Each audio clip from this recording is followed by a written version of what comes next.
just wanted to have a look here. If I could. Oh yeah, that's broken too, Doug. Yeah. Yeah. Oh yeah, you can see that. There's flesh right there, Laura. You see that? See the flesh sticking out? That's not too bad. No, but his leg's broken? Yeah, his leg's broken too. This one. Yeah. Can fix the legs? No? Yeah, we can fix some things. It depends on how bad it is. I've had ones with the whole hips broken, and they've been okay.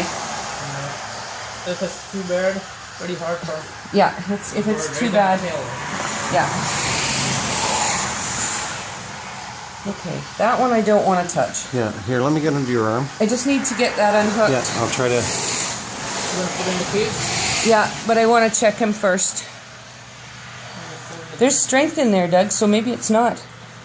Could be just dislocated. You want to hold that one? Okay. Yeah.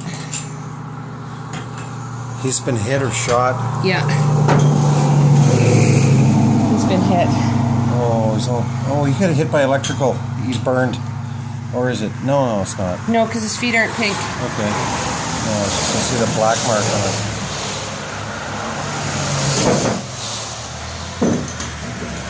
Okay. Okay, did you put the... There. You can see him. The leg's broken and No, leg's okay? I think it's dislocated. Same with this joint, I think.